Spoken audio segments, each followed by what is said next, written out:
कौमी असम्बली से इस वक्त बहुत बड़ी तादाद में इस्तीफ़े आने की उम्मीद की जा रही है। या तो वो इस्तीफ़े आ जाएंगे या फिर ऑटोमेटिकली वो सीटें खाली हो जाएंगी, क्योंकि सुप्रीम कोर्ट का जो फ़ैसला है उसकी रोशनी में ये जो 80 नशस्तें हैं, और 80 नशस्तें टोटल किस तरह से बनती हैं। कौमी असम्बली की उसके अंदर तकरीबन कोई 30-35 सीटें हैं जो कि इमरान खान की नशस्तें थी, लेकिन उसको पकड़ के नून लीग और पीपल्स पार्टी के अंदर बांट दिया गया। और बिल्कुल उसी तरीके से पंजाब के अंदर और KP के अंदर इमरान खान और PTI को नशस्तें नहीं दी, और ये टोटल मिला के तकरीबन कोई 80 नशस्तें बनती हैं। सुप्रीम कोर्ट का फ़ैसला आने की देर है, इसको लटकाया जाए जितनी देर मर्ज़ी। अब चीफ जस्टिस काजी फाइज़ ईसा इसमें हीले बहाने करें, इसको डिले करें, इसके ऊपर जो है अपना मर्ज़ी का फ़ैसला थोपने की कोशिश करें, लेकिन मेजॉरिटी जो इस वक्त नज़र आ रही है वो है इमरान खान और PTI के हक़ में। और ये PTI इमरान खान के हक़ की बात नहीं है, ये असल में मेरिट की बात है, आइन और कानून की बात है। आइन और कानून के मुताबिक इमरान खान की जो नशस्तें हैं वो नज़र आ रही हैं कि इमरान खान को वापस मिलनी है, और उसकी सूरत में जो इन्होंने कब्ज़ा किया हुआ है सीटों के ऊपर, नून लीग वालों ने कौमी असम्बली में, इसी तरह से पंजाब असम्बली में, ये फ़ारिग हो जानी है। ऑटोमेटिकली ये इमरान खान के पास आ जानी है, और ये नशस्तें या तो यहाँ से रेजिग्नेशन आएंगे या ये खाली हो जाएंगी। अब ये बहुत बड़ा एक मसला बन चुका है। देखिए, पाकिस्तान के अंदर इस वक्त बहरान दर बहरान खड़ा है।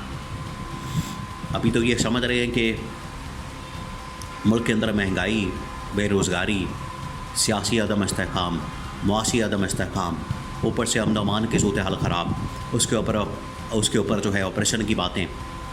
अब ये जो 3-4 अहम तरीन बड़े केसेस सुप्रीम कोर्ट के अंदर लगे हुए हैं, जिसमें इलेक्शन ट्रिब्यूनल्स वाला मामला भी है, मखसूस नशस्तों वाला मामला है, और फिर उसमें 9 मई के मामले पर तहकीकात और 8 फरवरी के इंतखाबात पर तहकीकात। ये जो 4 केसेस हैं, ये तो पूरी की पूरी काया पलट देंगे, पूरा सीन ही बदल देना इन मुकदमात और केसेस और इनके फ़ैसलों ने, वो चाहे किसी के हक़ में भी आते हैं।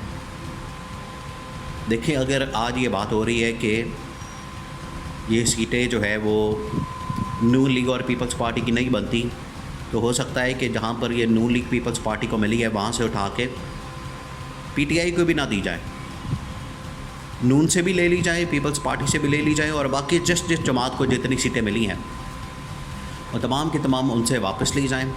PTI को भी ना दी जाए, उनको खाली छोड़ दिया जाए। उससे भी एक गैप आ जाना है, खला पैदा हो जाना है। खला जो है वो हमेशा नुकसानदेह होता है। जब भी आप गैप छोड़ेंगे, खला छोड़ेंगे, ऑटोमेटिकली वहाँ मसाइल पैदा होंगे। तो जब इस तरह का खला और गैप पैदा होगा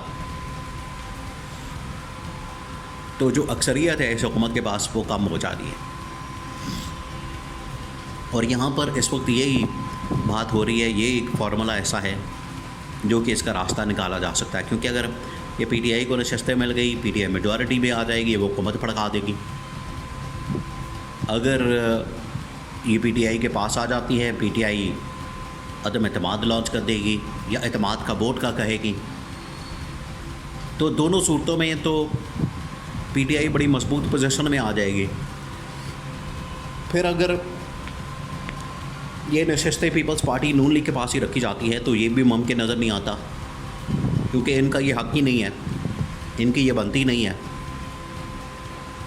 इस वजह से ये भी ऑप्शन नहीं है कि क्या किया जाए। आखिरी ऑप्शन ये बचती है कि खाली कर दी जाए और किसी को न दी जाए। लेकिन उससे होगा क्या कि आपकी जो गवर्नमेंट है, शहबाज शरीफ की जो गवर्नमेंट है, उसके पास जो मेजॉरिटी है वो कम हो जानी है। ना इनके पास 2/3 अक्सरियत रहनी है कोई आईनी तरमीम पास करने के लिए, ना किसी और कानून को लाने के लिए। तो एक नया अदम इस्तेहकाम और इंस्टेबिलिटी मुल्क के अंदर पैदा हो जाती है, नया बहरान। और सारा बहरान ही पाकिस्तान के अंदर सियासी बहरान है। बाकी ये जो बातें हैं ऊपर नीचे की, दाएँ बाएँ, अमन अमान, मुआशी, महंगाई, बेरोज़गारी, ये तमाम चीज़ें अपनी जगह पर मौजूद है, हकीकत है। लेकिन जो जड़ है इन तमाम बहरानों की, मसाइल की, वो जड़ जो है वो सियासी अदम इस्तेहकाम है।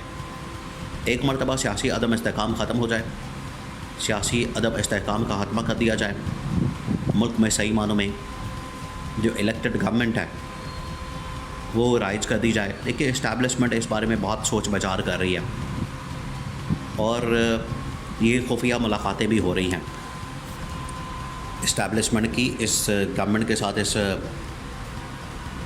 अदालत के साथ, कोर्ट के साथ, चीफ जस्टिस के साथ, कि किसी तरह से ये मामले को मैनेज किया जाए। अगर ये मामला मैनेज ना हुआ तो ये चीज़ें हाथ से निकल जानी हैं और उसका जो बैकलैश आना है, उसका जो नस्ला आना है वो इस हुकूमत के ऊपर और मुल्क के ऊपर गिरना है। अब ये इसका हल निकालने की कोशिश की जा रही है लेकिन हल नज़र नहीं आ रहा कि क्या किया जाए। कादी भाई जैसा का आप केस सुन लें, समात सुन लें, आपको पता लग जाएगा कि कादी भाई जैसा उसमें तेल का जोर लगा रहा है। तो नहीं, मैं नहीं मानता,